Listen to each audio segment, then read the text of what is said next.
You can cross lines when you are in a friendship with someone of the opposite sex, whether you're a Christian, whether you are whatever other religion, follower of Christ, you still have to realize that you are a man and you are a woman. And so therefore, you can cross lines with someone who you say is just your friend of the opposite sex. Now, I did a video last week, and this is something that the Lord has I believe the Lord has placed in my heart to share with you guys. And it's to be vigilant. You know, the Bible says, be sober, be vigilant. The enemy comes like a roaring lion, seeking whom he may devour. You know, the way the enemy and the way things happen in life and how you mess up is not that you're going to see an actual roaring lion in the street and all of that, but it's situations and things around you that you need to be aware of. That's why it's important to be sober and to be vigilant. Now, sober does not necessarily just mean, oh, don't drink and get drunk. Sober in mind, meaning you're aware. You have situational awareness. You know what's going on around you. You're not naive to what's presented towards you. You're not naive to yourself. You're not naive. You must be sober and vigilant to your impulses, to your reaction, to your thoughts, those quick thoughts. Be sober, be vigilant to the content and context of your conversation. Be sober, be vigilant to perhaps how your feelings may be changing towards this person that you're calling a friend. Be sober, be vigilant to the verbiage, the conversation that's happening between you and her or you and him. And you must be honest with yourself. Sometimes people talk themselves out of the attraction that they're having for someone. They lose, or they realize it, but they want to see what happens. And so mentally, spiritually, you are not being sober and you're not being vigilant. Sober means I'm awake, I'm not sleeping. Because what happens when you start to sleep? You could sit in a chair, you start to drowse, you get drowsy, you dip off, you slouch a bit. You're not fully postured. Your posture changes. You're trying to drive and you're drowsy. There's so many possibilities to include earning your wings that night. You must be vigilant. You must be aware, right? When you're driving in a car, you're looking. You're not just driving. You have to be aware of other drivers, what's going on in your rear and your side view mirrors and all of that. You do a lot of there's so much involved in driving. You have to gauge your distance, anticipate some things, and your whole thing is to stay safe and not to crash. And it's the same thing in these friendships. Be honest with yourselves. Because sometimes when you're having these friendships and you're saying, oh, she's like a sister to me and he's like a brother to me, they're not. No matter what you're saying, that is not your brother and that is not your sister. There are some relationships where there's genuine friendship between that man and that woman. Now, sometimes cultures are different. For example, in Korea, they are close to one another. They're different. They hold hands, they hug, they sing, they go to play karaoke, they do that, they lean on each other. But those are cultural differences. Okay, I was stationed in Korea, and I remember one of the things that they told us, because we had to go to Head Start. Anytime we entered into a country, we had to learn the culture. But what I remember seeing was just going down and seeing the girls holding hands, the boys, they were very close to one another. And so in Western culture, that's foreign to us, but it's very normal for them. So certain things, their proximity and how they are, it will be different. But with that said, because it's their culture, it's not going to be something that will lead to romance, okay? Even though I'm sure there may be circumstances where it can happen because we are all human beings. But taking that aside, even with that closeness that they may have, they will know when something is changing in their relationship, something is changing in the friendship. Our bodies won't lie. Our intuition and instincts will tell us when something is changing and shifting. But what happens is a lot of people, they'll ignore it. They'll ignore what's happening because they want to see what happens, because they enjoy what is happening. Even if they may not necessarily like the person, they may like the attention, and sometimes the feelings are mutual. No matter how much you say someone is your brother or your sister, they're not. They're not. You can cross a line. If you say this person's like a brother to me, do you have a brother to know what that relationship is really like? And if you do have a brother, look at how often you call your brother and talk to your brother.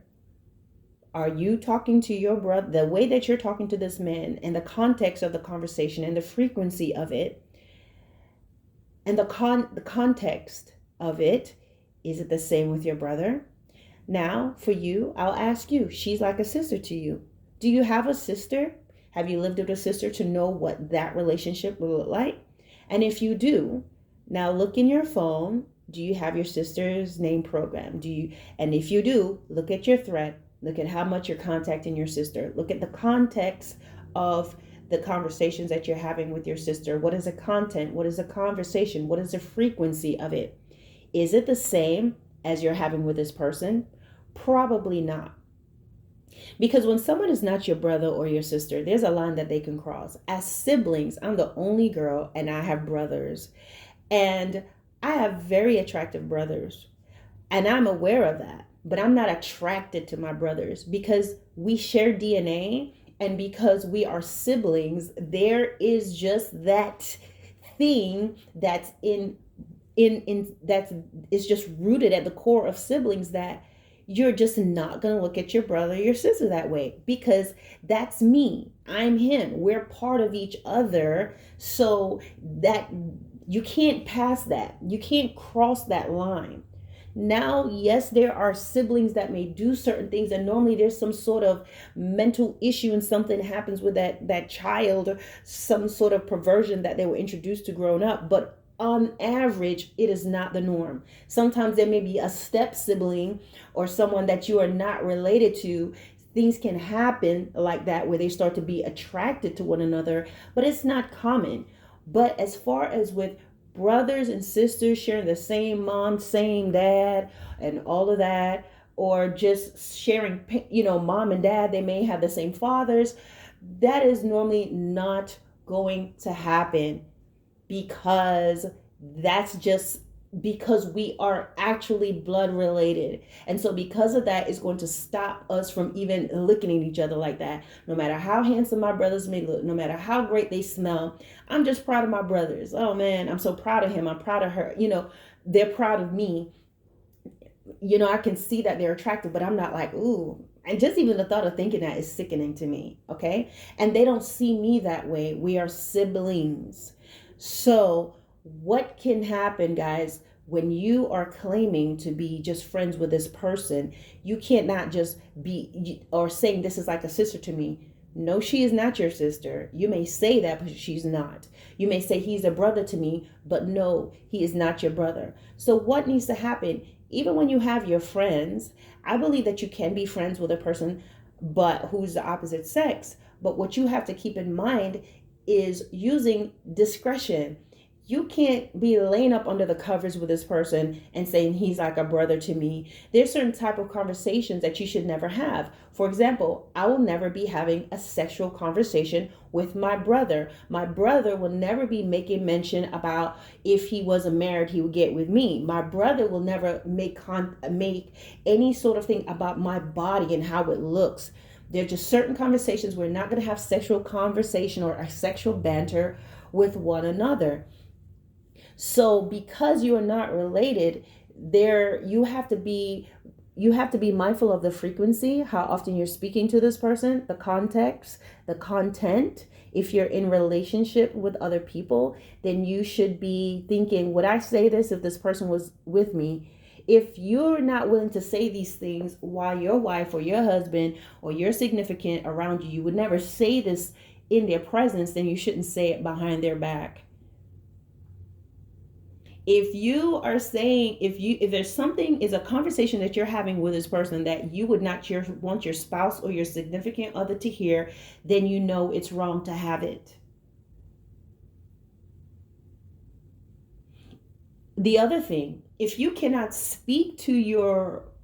you cannot talk to this friend openly in front of your spouse or your significant other. You can't take their phone call and speak comfortably. It makes you uncomfortable to be talking with them. You can't do what you normally do in the presence of your husband or your wife, or your significant other. Then you know that your relationship is changing.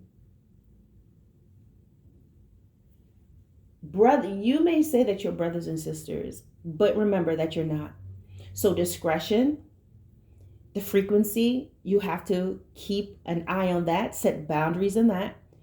And also, just your spouse and your significant other should not be a common conversation between you guys without that person being there.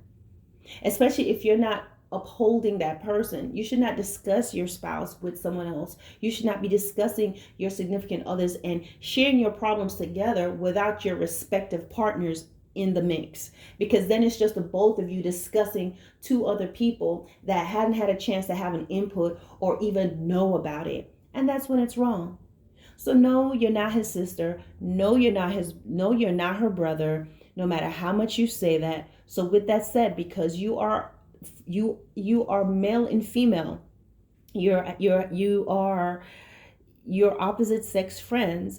Even with that, you must be very wary of your context, your frequency, where you're meeting, what you're doing, and be honest when those feelings begin to change. Now, if you are both single and your feelings are changing, sure, you guys may begin to talk about those things, and perhaps your relationship will develop into more, and you'll be great partners because you were friends in the beginning. But when you have husbands, your respective husbands and wives, one of you is married or both of you are married or in a relationship, regardless, guys, you have to think, what if it was me? Would I want somebody else to do this to me? Would I want another woman, another man to approach my partner? You have to treat others the way that you want to be treated. So once you see that, you need to back up. And you don't always need to have that conversation of how you're feeling about them, because that could open a door. You just have to see that there's a change, a pullback, focus on your spouse. Because if you're starting to feel something for someone else, if you're starting to feel something for this man or this woman that's supposed to be your friend, it means that you guys have gotten so close that now they're beginning to fill the space that your spouse has always had and should have had. Listen, the whole thing is this: that person's not your brother. If they're not your blood brother or your blood sister, if they're not actual kin to you, then there are possibilities for lines to be crossed. And when you are a believer in the Lord, you have a conscience. You know, just like we can sense danger and know when something is wrong, we get into fight or flight mode because we're in danger. Your body instinctively will begin to show you signs that your feelings for this person is changing, or the dynamics of the relationship has changed. Some of that will be increased heart rate, excitement, fluttering in the stomach, just to name a few. And it's a matter of whether or not you're going to take precautions or you're going to try to see what happens. And when you do that, you normally end up hurting people, because then you continue to lie and put on the facade of friendship while hurting others in the midst of it, crossing lines you should not cross under the guise of friendship. Marriages and relationship ends because of this friend. And when you get together after hurting other people, you always have to remember what the Bible says: what you sow, you're going to reap. Now, what happens when people normally get together in these relationships? They have to find fault with their respective partners and say all these different things. And it's going to be, we were always friends before you came along. Now they'll make their spouse or their partner feel as if they're on the outside looking in.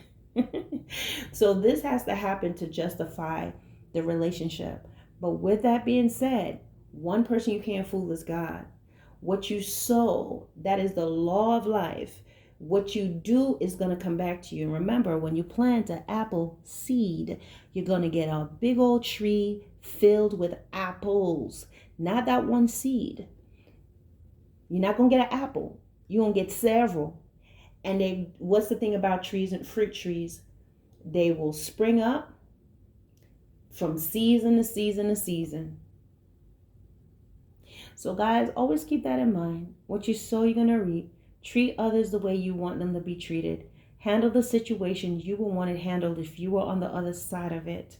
If your wife or your significant other had a male friend, how would you like her to be? If your wife, if your husband or your significant other had a female friend, how would you want him to be in that relationship? And if you say, well, I wouldn't care because you're lying. You're just saying that to justify yourself. So with that said, guys, I hope that this message makes some sense to you all. As you know, on this channel, you're going to get a little bit of everything, practical and spiritual content. All right, guys. Peace.